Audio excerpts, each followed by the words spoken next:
Mon nom est Maurice Lefebvre. Donc, je suis le conseiller principal pour Quantum Monkeys, une petite firme conseil ici à Montréal où on touche à Agile, Lean et un paquet d'approches émergentes.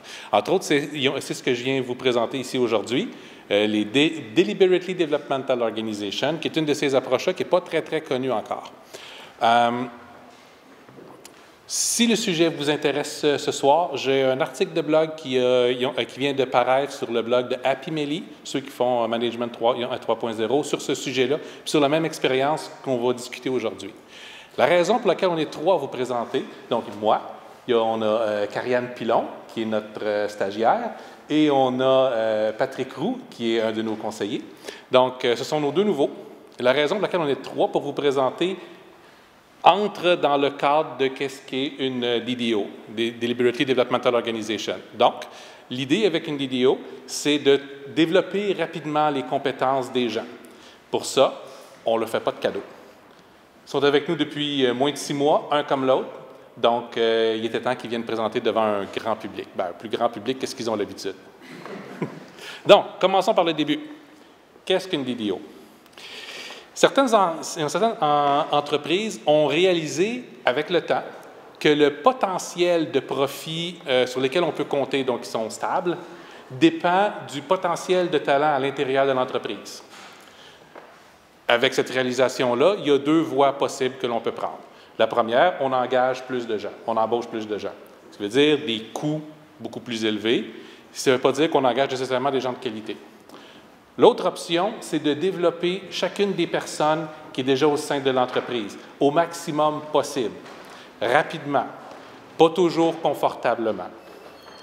C'est une approche qui est assez radicale, qui peut être brutale par moment, mais qui peut être extrêmement satisfaisante aussi. À Quantum Monkeys, quand on tombe sur une approche émergente comme ça, on trouve ça super intéressant, on a envie de l'essayer. Le problème, c'est qu'on ne peut pas essayer ça avec des clients. Ils nous payent. Donc, on a comme principe que chacune de ces approches-là, on va l'expérimenter à l'interne avant. Ce qui veut dire qu'on a probablement l'entreprise la plus chaotique que vous avez jamais vue. À chaque fois qu'on voit quelque chose de nouveau, quelqu'un part une expérience. Ça fait 1 an que notre expérience en DDO fonctionne. Ça fait 6 mois que Karianne et Patrick en font partie. Et contrairement à la plupart de nos expériences, celle-là n'est pas près d'arrêter. Donc, commençons par le début. Une DDO, pourquoi? Qu'est-ce que ça fait? Donc, comme je vous l'ai expliqué, le but est de développer rapidement les gens. Mais il y a des raisons à ça. Dans la plupart des métiers que l'on peut exercer, on porte un masque. Okay? On a 2 emplois, celui pour lequel on est payé, celui pour lequel on n'est pas payé. On n'est pas payé pour porter le masque, pour jouer le rôle d'acteur. Okay? On a besoin de bien paraître. On a constamment besoin d'avoir une prestance professionnelle partout où on va. On ne peut pas vraiment déroger, peu importe le caractère que l'on peut avoir, le genre de journée qu'on a eu. On s'attend à un certain type de comportement, on s'attend à un certain niveau de langage utilisé avec certaines personnes, on s'attend à ce que vous soyez performant, que vous soyez en contrôle constamment, pas juste de vous, mais du travail également. Okay? Avoir l'air en contrôle de ce qu'on fait est très demandant, demande beaucoup d'énergie, beaucoup de temps, beaucoup d'efforts, de l'effort qui pourrait être mis ailleurs. Dans une DDO, la première des règles est d'enlever le masque. Ça mène à des situations qui peuvent être intéressantes. À partir de ce moment-là, on s'attend à ce que chaque employé vienne travailler de façon authentique, okay? Avec son caractère, les bons plis, les mauvais plis. On travaille sur les mauvais plis, on renforce les bons plis, mais en bout de ligne, ça peut faire des discussions qui sont des fois un peu explosives. Deuxième grand élément. J'oublie mes éléments. Le deuxième grand élément, on a... Pardon?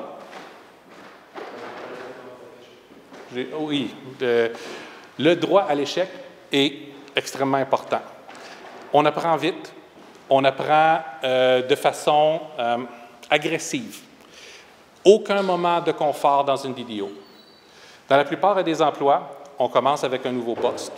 On s'y fait. On devient confortable. On maîtrise ce que l'on fait. On commence à être confortable. On est heureux pendant 5 à 10 ans. Dans une DDO, la seconde où on commence à être confortable, c'est le moment où il faut déranger un petit peu. On rentre des nouvelles responsabilités, on rentre un nouvel apprenti, on change la personne de poste. L'inconfort constant. Ce n'est pas un inconfort qui doit être drastique nécessairement, mais c'est juste, bon, tout le monde a une zone de confort. Il s'agit d'être juste un peu à l'extérieur de la zone de confort. Moi, j'ai des slides, puis je ne les tourne pas depuis tantôt. Hein. Voilà. Concept de la DDO, bon, provient du livre Everyone's Culture. La DDO, ce n'est pas un modèle qui a été conçu ou créé, comme Scrum, par exemple, qui a été imaginé, mis en place, testé. C'est un modèle émergent. Donc, le modèle a été observé par des chercheurs qui sont des anthropologues organisationnels. Donc, ils ont vu plusieurs compagnies qui l'utilisent. Ils en ont pris 3 pour faire leur présentation. On va revenir à ces entreprises-là dans quelques minutes. Je reviens à ça tantôt. Donc, troisième élément, là, je passe du coq à l'âne, c'est parfait. Donc, le troisième élément, on a vu pas de masque, on a vu pas de confort. Le troisième élément, c'est tout le monde joue. Personne ne peut se cacher dans une DDO. Peu importe le rôle que l'on a, la position que l'on a, du dernier des employés au CEO, l'entreprise elle-même ne se cache pas non plus. La transparence doit être partout dans l'entreprise. Tout le monde joue selon les mêmes règles. Quand on disait on va avoir des gens qui sont authentiques, on va avoir des discussions qui sont authentiques, pas avoir de filtre, c'est peu importe avec qui on parle. Ça peut aussi créer des dynamiques particulièrement intéressantes, surtout quand une entreprise transitionne d'un modèle à un autre. Des gens avec plus de prestance, plus grand rôle, n'ont pas nécessairement l'habitude de se faire remettre à leur place par un stagiaire. On a eu à l'apprendre, nous aussi. Donc, ce sont des caractéristiques qui sont extrêmement importantes. Même au niveau de l'entreprise, ce niveau de transparence-là est important. Rien n'est caché. Tout est ouvert. Les livres sont ouverts pour tout le monde. Tout le monde sait quels contrats s'en viennent, c'est quoi les modalités. Tout le monde comprend la raison pour laquelle une personne est payée plus que telle autre personne. Dans les plus grosses en fait, jusqu'aux évaluations personnelles sont des documents qui sont disponibles à tout le monde, constamment. Des réunions derrière des portes fermées sont enregistrées, puis sont disponibles à tout le monde. Okay? Là, je vois certains visages, ça ne peut pas marcher partout. Vous allez voir, on a des entreprises, 3 entreprises extrêmement intéressantes qui ont adopté ça, qui sont très différentes les unes des autres. On va en parler un tout petit peu. NextJump, c'est une entreprise qui était dans le développement informatique avant, qui est devenue une entreprise un peu comme ce que nous, on fait, service conseil pour améliorer la culture au sein des autres entreprises.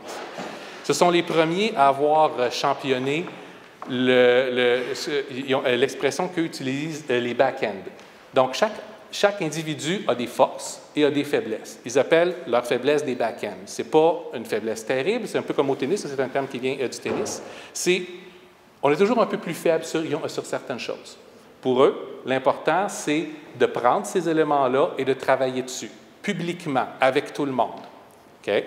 Ils ont adopté le concept des baseball cards, qui sont essentiellement des fiches pour chacun des employés, où on voit ce qu'ils ont fait, où on voit ce que les autres employés ont jugé comme étant leur point fort, ce que les autres employés ont jugé comme étant leur point faible. Okay? Eux autres n'ont pas de review de performance annuelle. Ça se fait constamment avec tous les gens avec qui on interagit. Ce qui est intéressant avec les points faibles, c'est que tous les autres employés ont comme responsabilité d'aider chacune des personnes à travailler sur ces points faibles-là, pour leur donner des occasions pour s'améliorer. Un excellent exemple, comme ils ont une culture qui est quand même très exigeante, NextJump, à tous les ans, vont prendre une cohorte d'à peu près 100-120 nouveaux étudiants qui veulent rentrer au sein de leur entreprise. Ils les mettent ensemble, ils leur disent, à partir du moment, au cours du prochain mois où vous voulez quitter, on vous donne 5 000 $ pour que vous partiez. Si vous arrivez à survivre jusqu'à la fin, à ce moment-là, on va vous considérer. Pour leur montrer à quoi ils s'attendent, la personne qui fait toute la présentation devant eux sur comment ça fonctionne, les mettre en garde que c'est un environnement dans lequel on ne peut pas porter de masque, on ne peut pas mentir aux gens autour de soi, ça va se savoir assez rapidement. Cette personne-là est quelqu'un, toujours, qui a besoin d'améliorer son public speaking. J'ai mes anglicismes ce soir. Donc, dans l'exemple qu'ils mettaient dans le livre, notamment, c'est quelqu'un qui venait d'avoir une promotion, un développeur qui venait d'avoir une promotion dans laquelle il devait commencer à parler avec des clients. Il ne l'avait jamais fait. C'est quelqu'un qui était très introverti. Donc, sa première expérience, ça a été parler devant 120 personnes avec le CEO et son gestionnaire direct juste derrière lui, qui, après la présentation, ont pu lui donner les commentaires live devant tout le monde. C'est le genre d'événement qui fait que, bon, dans la cohorte, il y a des gens qui partent déjà à ce moment-là. C'est brutal. C'est brutal, mais en même temps, c'est satisfaisant quand on a enlevé. On va avoir des cas de vécu ici. Deuxième entreprise qui est mentionnée, c'est Bridgewater. Vous connaissez Bridgewater? C'est la plus grande entreprise d'investissement au monde. Okay? Donc, que personne ne vienne me dire que ça ne peut pas se faire chez nous. C'est une entreprise qui travaille avec des comptes clients, des clients de très haute stature, qui passent des milliards à tous les jours. Okay? Bridgewater ont adopté cette technique-là et ont, entre autres, été sauvés par la transparence à un certain moment. C'est-à-dire que, bon, comme c'est une compagnie d'investissement, il y a de l'argent qui se gagne, il y a de l'argent qui se perd. Eux ont été les premiers dans les groupes de DDO à systématiquement enregistrer chacune des rencontres, chacune des conversations qu'il va y avoir. Okay? Les seules choses qui ne restent pas dans la conversation sont les numéros de compte des clients, ce genre de choses-là. Tous les autres détails sont consultables par n'importe quel employé. Ce qui veut dire que le jour où ils se sont fait poursuivre par un de leurs clients qui a perdu énormément d'argent, ils ont pu se présenter à la cour avec les enregistrements et prouver que, bon, ce n'était pas de leur faute. Okay? C'est une autre dynamique. Troisième entreprise, c'est Decurion. Bon, on a vu une entreprise d'investissement, on a vu une plus petite entreprise en culture. On peut toujours se dire, ça marche là-dedans, ça ne peut pas marcher chez nous encore. Decurion, eux, ont un autre modèle. C'est une entreprise qui a commencé en opérant les cinéparcs sur la côte ouest américaine. Tous les cinéparcs de la côte ouest américaine. Maintenant, on sait, les cinéparcs sont partis. Donc, ils sont devenus des grands promoteurs immobiliers. Donc, ils ont des holdings, wow, des possessions immobilières gigantesques sur toute la côte. Un des bons exemples, la personne qui s'occupe de l'ensemble de leur marketing et de la gestion de leur brand, la directrice est rentrée là quand elle avait 14 ans, travaillait dans un des cinémas pour gérer le popcorn. Okay? En dedans de 6 mois, elle gérait le kiosque. En dedans d'un an, elle gérait le cinéma au complet. Puis maintenant, elle gère tout le marketing de l'entreprise 5 ans plus tard. C'est un développement ultra rapide. Mais c'est ce genre de développement-là que ces entreprises-là apportent. Les avantages pour l'entreprise, bon, naturellement, on parle des employés qui vont monter en compétence à une vitesse exceptionnelle. On parle de la transparence, bon, comme je l'ai dit tantôt, qui a non seulement des avantages au niveau sécuritaire, mais qui ont aussi des avantages au niveau... boum, c'est pas grave. Puis, bon, troisième avantage, c'est au niveau de l'organisation de la gestion de problèmes. C'est-à-dire que dans une DDO, les gens sont en mesure d'intervenir beaucoup plus rapidement sur un problème qu'à peu près n'importe où ailleurs. La raison à ça, c'est que, comme c'est un environnement de sécurité, que les gens savent qu'ils ne sont pas nécessairement en danger parce qu'ils ont commis un problème, le problème peut être reporté beaucoup plus vite. Comme c'est un environnement, bon, je viens de me rappeler de mon autre affaire, comme c'est un environnement dans lequel la plupart des gens ont bougé beaucoup à l'intérieur de l'entreprise, donc ont tous des champs de compétences extrêmement larges, il n'y a jamais une seule personne qui sait comment régler un problème. Beaucoup de gens au sein de l'entreprise ont vécu exactement la même position, vécu exactement ça. Comme les problèmes sont aussi affichés publiquement, comme tout le reste, si quiconque au sein de l'organisation a un mot à dire ou quelque chose à contribuer, il est libre de le faire. Donc, le temps de réponse à tout problème est extrêmement court. Pour revenir à mon affaire avec la transparence, ce que j'avais oublié, ça diminue les politiques internes. À partir du moment où tout est enregistré, tout est affiché publiquement, le besoin pour les rumeurs n'est plus là. Le besoin pour faire de la politique, se trouver une meilleure position n'est plus là. Okay? Les buts de carrière de tous ceux qui sont à l'interne sont affichés publiquement, sont discutés publiquement. Tout le monde a comme responsabilité de t'aider à atteindre le point où tu veux. Pour les employés maintenant, l'avantage de travailler dans une DDO sont relativement simples. Oui, c'est un environnement de sécurité, donc ça nous permet d'explorer un petit peu plus sans être en danger nécessairement. Mais la deuxième des choses, c'est, bon, c'est là que j'ai mon autre slide.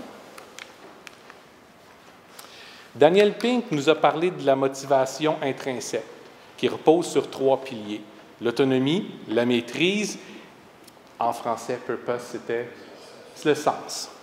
Donc, tout le monde est en quête de sens, d'autonomie et de maîtrise. L'autonomie, chacune des personnes est capable de mettre son propre plan de carrière en place. Chacune des personnes est capable de le contrôler, pas à l'année, pas aux 2 ans, mais pratiquement à la journée. Okay? Chacune des personnes est capable d'intervenir sur un sujet qui l'intéresse, participer à un groupe de discussion, puis commencer à se créer une réputation au sein de l'entreprise. Pour la maîtrise, c'est simple. Quand on développe nos compétences à cette vitesse-là, puis qu'on le développe par expérience, pas juste en apprentissage théorique, on a une confiance qui se développe et extrêmement rapidement. Puis, en dernier, le purpose, sens. Je travaille avec des clients anglophones habituellement. Donc, le besoin de sens, tout le monde. Là. Dans une entreprise comme ça, on comprend quelle est la vision de l'entreprise et comme chacun est libre de pouvoir travailler dans la direction où il veut, c'est possible de voir comment est-ce qu'on peut contribuer à cette vision-là. En fait, souvent, la vision de l'entreprise risque de changer de par la discussion continue avec les employés. Donc, ça aide à diriger l'entreprise et lui donner un sens qui va être plus partagé par l'ensemble des participants. OK? Cela dit, ça a l'air beau comme environnement, ça peut être brutal. Et nos 2 compagnons ici l'ont vécu, de façon différente, un comme l'autre. Donc, je vais vous les passer à vous. Ils vont pouvoir vous présenter leur vision personnelle de leur expérience avec notre expérimentation. Donc, sans plus tarder, Karianne, je vais revenir à la fin. On va retoucher à certains sujets. Merci. Parfait. Alors, bonjour à tous. Je me présente, Karianne Pilon. En fait, je suis nouvellement diplômée et je viens d'intégrer le marché du travail. Donc, il faut savoir dans un premier temps que la raison pour laquelle je suis ici, c'est parce que j'avais proposé à Maurice de présenter une conférence à Agile Montréal. Puis il me dit « D'accord, mais tu viens aussi. » Donc voilà, je suis ici ce soir. Autrement, évidemment, j'ai eu d'autres expériences de travail par le passé. J'ai beaucoup travaillé dans le domaine alimentaire, puis j'ai aussi travaillé un peu dans le web, même davantage en tant que hobby. Mais c'était ma première vraie expérience de travail. Donc, évidemment, j'ai réalisé qu'il y avait quand même un gros écart entre mon bac très théorique et le marché du travail. Et je dirais qu'au début, j'étais un peu inconfortable dans mon nouveau rôle. Puis j'avais un peu l'impression d'être un imposteur ou de ne pas forcément être à la hauteur de ce qui était attendu de moi. Donc, pour cette raison-là, je pense que je peux affirmer que j'ai eu des débuts un peu maladroits. D'ailleurs, j'ai reçu très peu de directives de la part des fondateurs de la boîte pour laquelle je travaille, Quantum Monkeys. Puis, à un moment, en fait, j'ai eu une rencontre avec Maurice où il me dit littéralement que j'avais droit à l'erreur.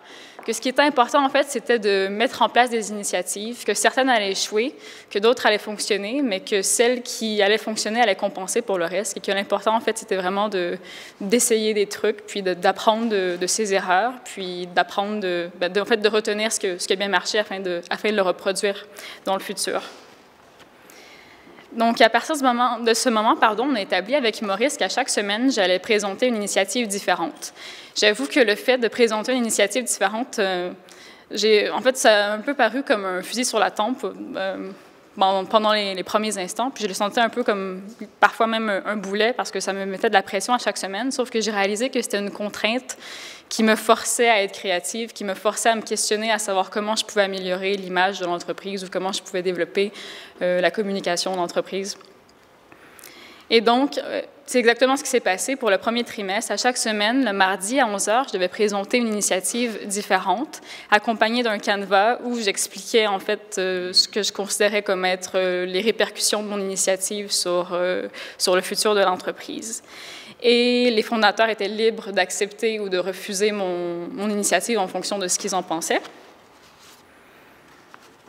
Et donc, à partir de ce moment-là, c'est vraiment avec les initiatives que je considère que j'ai réellement commencé à m'épanouir au sein de l'entreprise, puis que j'ai compris que, oui, j'étais capable d'avoir des idées qui étaient bonnes et de les mettre en place, puis de collaborer avec mes collègues afin d'arriver à des résultats qui sont performants. D'ailleurs, comme exemple, j'aime bien mentionner le fait qu'on ait fait une refonte du site Web accompagnée d'efforts de visibilité qui ont mené à un trafic Web qui a augmenté d'environ 800%. Donc, c'est ma petite réussite personnelle. Évidemment, j'ai travaillé avec mes collègues là-dessus, mais je crois que j'ai réussi un peu à initier le désir d'avoir plus de visibilité pour nos activités.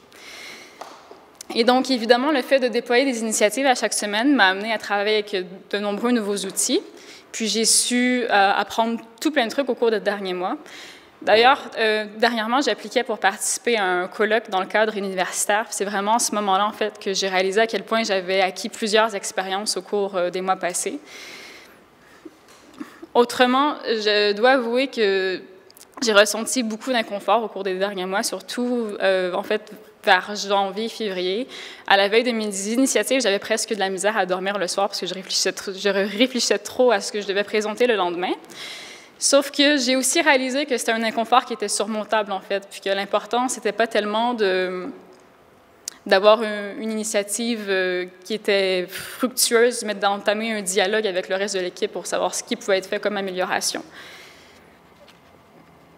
Et donc, personnellement, ce que je crois qu'il faut mettre en place pour faire en sorte que les vidéos marchent bien, en fait, ce serait d'une part, comme Maurice l'a un peu mentionné, d'avoir une transparence, mais une transparence qui est multidirectionnelle, c'est-à-dire que d'un côté, les employés doivent communiquer avec leurs supérieurs au sujet de ce qu'ils font, de manière à ce qu'il y ait un suivi, mais aussi pour que le reste de l'équipe soit capable d'apporter du soutien et de l'aide lorsque nécessaire.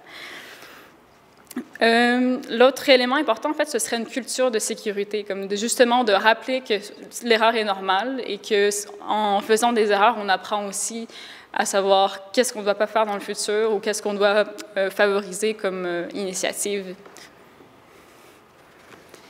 Donc voilà, c'est tout pour moi. Je vais passer la parole à Patrick qui va continuer un peu sur la transparence. Oui?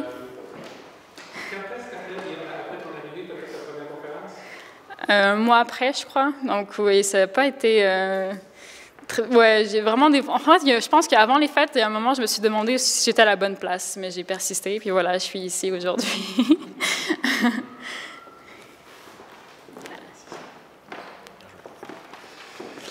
Donc, bonjour, moi c'est Patrick, je suis Scrum Master et coach agile chez Quantum Monkeys. Et comme Maurice l'a mentionné, je suis arrivé chez Quantum Monkeys il y a quelques mois. Après avoir passé un peu plus de 10 ans à vadrouiller de compagnie en compagnie. Alors j'ai travaillé dans des grosses compagnies, j'ai travaillé dans des plus petites compagnies, dans le secteur privé, dans le secteur public, en tant que fournisseur, en tant que client final. Ça m'a permis de voir vraiment beaucoup de choses, tous les panels en fait qu'on peut voir en entreprise. Mais par contre, je n'étais absolument pas préparé à trouver ce que j'allais trouver dans une DDO. Alors, ce que je vais partager maintenant semble un petit peu idyllique, enfin, on en parlera un petit peu après, mais il y a évidemment des côtés un petit peu négatifs ou des contre-coups qu'il faut absorber. La première chose qui m'a frappé en fait, en arrivant chez Quantum Monkeys, c'est la transparence d'une DDO.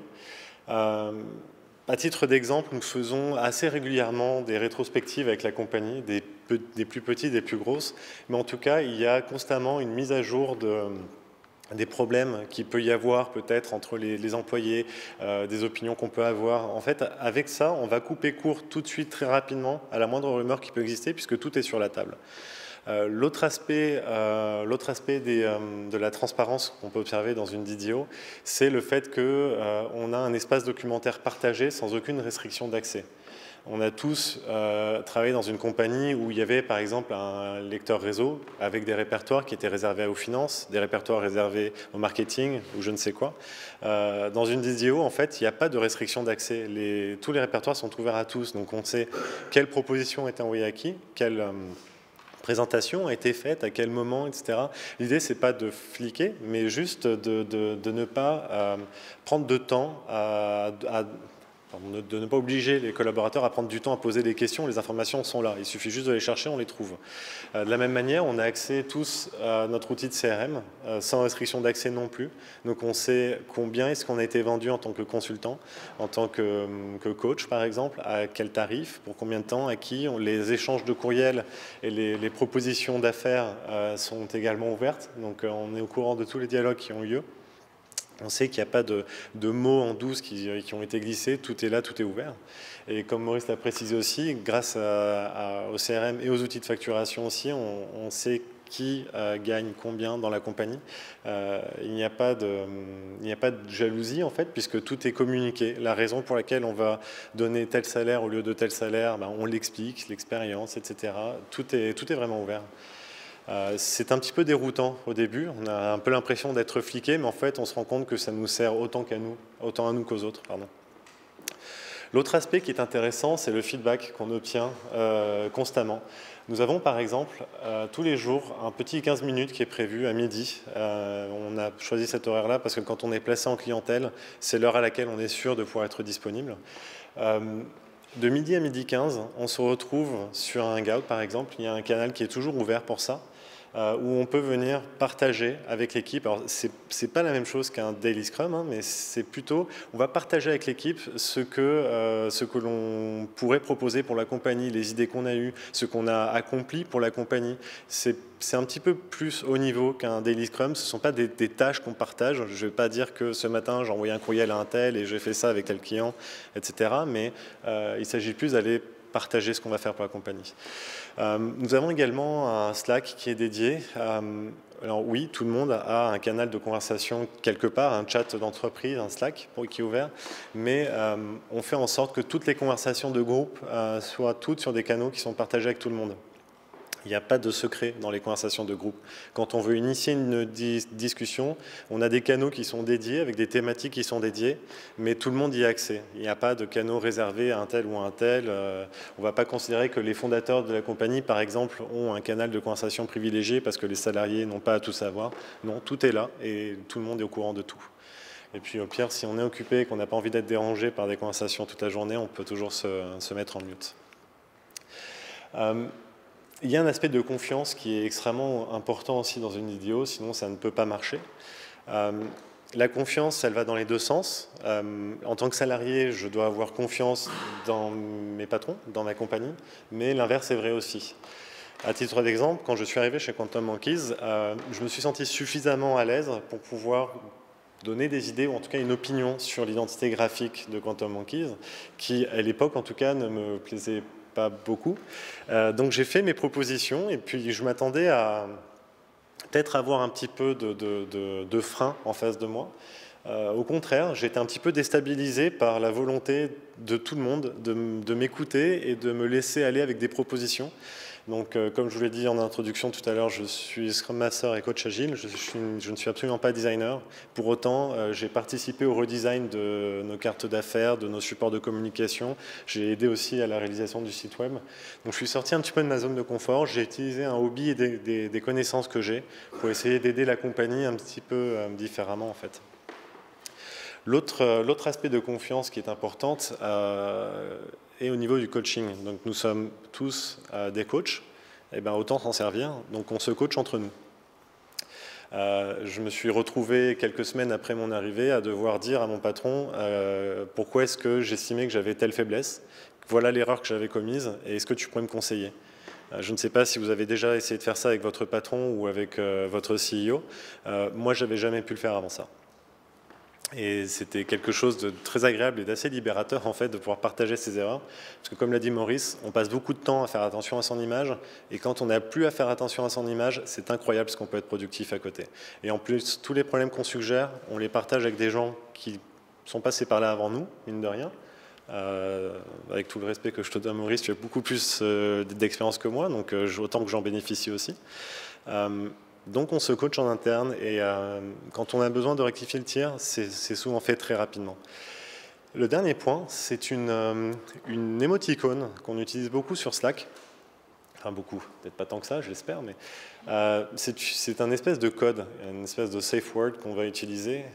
L'idée, c'est que quand on sent qu'une conversation dévie, qu'on commence à être un peu trop jugé, que le ton commence à monter sans qu'on s'en rende compte, que des mots sont utilisés un petit peu violemment. C'est une émoticône qu'on va placer dans la conversation pour dire « stop, on s'arrête, on est en train de partir un petit peu dans n'importe quelle direction et on ne veut pas ça ».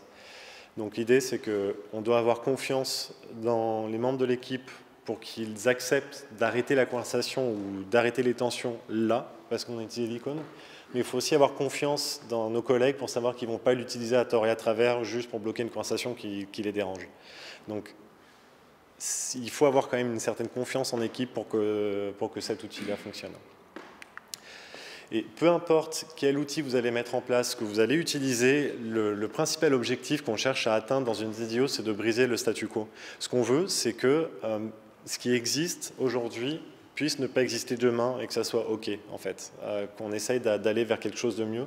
Et on peut facilement faire le parallèle avec les 4 principes de Modern Agile qui sont rendre les gens formidables, apporter de la valeur en continu, faire de la sécurité un prérequis et surtout expérimenter et apprendre rapidement ce qu'on a pu faire avec Karian en quelques mois chez Quantum Monkeys. Donc comme je vous le disais tout à l'heure, tout ça c'est bien beau, ça paraît un petit peu idyllique et très positif, mais il y a quand même des downsides que je vais laisser Maurice vous expliquer. Un peu lâchement, je l'avoue. Si vous pensez que ça s'est bien passé durant la dernière année, ça a été du sport. C'était une expérience. C'était notre première expérience avec ce modèle opérationnel-là. C'était la première fois où on le voyait en œuvre pour vrai. Donc, ça a été beaucoup d'essais et d'erreurs. On s'est aperçu de plusieurs contraintes et de plusieurs difficultés qu'on va avoir dans l'avenir quand on va vouloir aider un de nos clients à adopter ce modèle-là, auquel on va être confronté. Le plus grand est probablement l'équipe de direction. L'équipe de direction, surtout quand ce sont des fondateurs, comme dans notre cas, on est des gens qui ont un certain tempérament, une certaine habitude, une certaine expertise. C'est souvent pas notre première entreprise. On a l'habitude d'être obéir. On tombe dans une vidéo où il faut faire preuve d'humilité. On connaît le mot. Le vivre, jusqu'à un certain point, ça se fait très bien. Dans la pratique, avec quelque chose comme ça, ou quelqu'un comme Karian qui vient d'arriver me dit « Non, Maurice », ou Patrick, qui un petit peu plus tard, fait « Sais-tu que tu as mauvais caractère ou tu es juste comme tout le temps comme ça? C'est sûr que ça va? » Donc, ce sont des choses qui peuvent être difficiles à entendre. Et le fait, bon, entre autres, Patrick parlait de l'identité graphique de la compagnie. C'est moi qui ai désigné l'autre d'avant. Première affaire qu'il fait en arrivant, c'est « Ouais, j'aime pas le look. Il faudrait qu'on change ça. » Donc, c'est quelque chose qui est difficile. Demande énormément d'humilité de la part des gens qui sont habituellement en contrôle dans une entreprise. L'humilité va plus loin encore. Tout est ouvert. Ils connaissent nos salaires, connaissent nos conversations. Il n'y a plus de conversations, les 3 propriétaires autour d'une bière. Bon, on en a eu une couple quand même, mais maintenant, il faut qu'on invite les employés. Donc, quand c'est « Ouais, ça fait quelques semaines, quelques mois qu'on n'a pas eu de contrat », ça se peut qu'il y en ait un qu'il faut qu'il parte. Cette conversation-là est faite live devant tous les employés qui sont invités à participer. C'est une autre dynamique. De notre côté, c'est un problème auquel nous, on n'aurait peut-être pas pu trouver une solution, puis les employés sont maintenant particulièrement motivés à nous aider. Donc, c'est le genre de situation auquel il faut s'habituer. Il faut apprendre en tant que leader à perdre son contrôle. Pas juste le distribuer, le perdre. Il faut accepter les critiques qui viennent de partout. Maurice, il prend plus d'amour dans son cœur. Maurice, il part en vacances ce soir parce qu'il s'est fait dire qu'il était temps. Donc, oui. Donc, il faut apprendre ça. Ça, c'est la plus grande des difficultés que moi j'ai vues. Les autres, c'est faire participer tout le monde. Il y a toujours des récalcitrants. Okay? On a un récalcitrant au sein de notre entreprise sur pratiquement tout ce qu'on fait. Je pense que c'est son métier et la raison pour laquelle on l'a engagé. Mais dans un environnement comme ça, ça cause des problèmes incroyables. S'il y en a un qui ne participe pas, il n'y a pas d'environnement de sécurité qui peut se passer. Quelqu'un qui ne veut pas se mêler aux discussions, mais garder son veto pour la fin. Quelqu'un qui veut juste simplement rester derrière puis critiquer, ça détruit pratiquement tous les essais qu'on peut essayer de faire pour avancer. Donc, c'est absolument impossible de dire, bon, on va commencer à faire une transition, cette partie-là de l'entreprise devient une vidéo, puis le reste, non. Tout le monde y va. C'est une approche que j'aime pas en temps normal. Je crois personnellement que la plupart des approches intelligentes qu'on peut faire pour faire des changements au sein d'une entreprise doivent être graduelles. Dans ce cas-ci, c'est difficile avec ce modèle-là. L'apprentissage rapide, ça semble super intéressant aussi. Puis ça l'est. On a vu des changements drastiques avec nos deux plus nouveaux. On l'a vu des changements drastiques avec nous aussi. Je connais mon métier, ça fait des années que je le fais. Je n'ai jamais appris autant dans ma vie que dans la dernière année. Jamais. C'est épuisant. J'essaie d'imaginer ça pendant 3 ans, pendant 5 ans. C'est une demande d'énergie constante qui est ridicule. Un des chefs de compte principaux à Bridgewater, dont le nom m'échappe, a dit qu'il a quitté l'entreprise parce qu'après 10 ans, il commençait à être fatigué. Mais avec tout ce qu'il avait acquis, il ne pouvait pas juste prendre un autre emploi en quelque part. Mais il voulait très certainement quelque chose qui était moins demandant pour réussir à se reposer. Donc, il a pris la tête du Trésor américain. Ça développe beaucoup, ça limite nos options après, ça redéfinit c'est quoi travailler dur. Donc, c'est vraiment une autre chose à savoir. Autrement, pour le reste, une implantation de DDO n'est pas si terrible que ça, si long à faire, peut se faire pratiquement du jour au lendemain. Okay? Tant et aussi longtemps que tout le monde fait preuve d'humilité puis tout le monde joue. On n'a pas terminé notre expérience encore. On a eu, avec la quantité de choses qu'on avait à apprendre, réussir à rentrer du nouveau personnel puis à faire ce qu'on veut avec assez rapidement sans qu'eux nous disent « bien, je pense que je vais m'en aller ». A déjà été assez demandant comme ça. Il nous manque encore certains éléments. On avait déjà dans notre culture le fait qu'on n'a pas d'évaluation de performance annuelle. Ça se fait constamment avec tout le monde. Donc, ça n'a pas été un gros changement pour nous. Mais il y a des éléments encore qu'on veut mettre en place. Comme je parlais il y a des baseball cards au début, c'est quelque chose qu'on n'a pas encore essayé. Le concept est super intéressant. On met nos objectifs là. Qu'est-ce que les gens perçoivent de nous? Positif, négatif. Ça nous aide à nous diriger pour s'entraider. C'est là qu'on est rendu. Prochaine étape. Puis après ça, on va avoir fait pas mal le tour. Honnête, on va avoir réussi à implémenter une DDO en à peu près 1 an et demi, en prenant notre temps au sein de notre entreprise, puis en faisant nos autres expériences simultanément.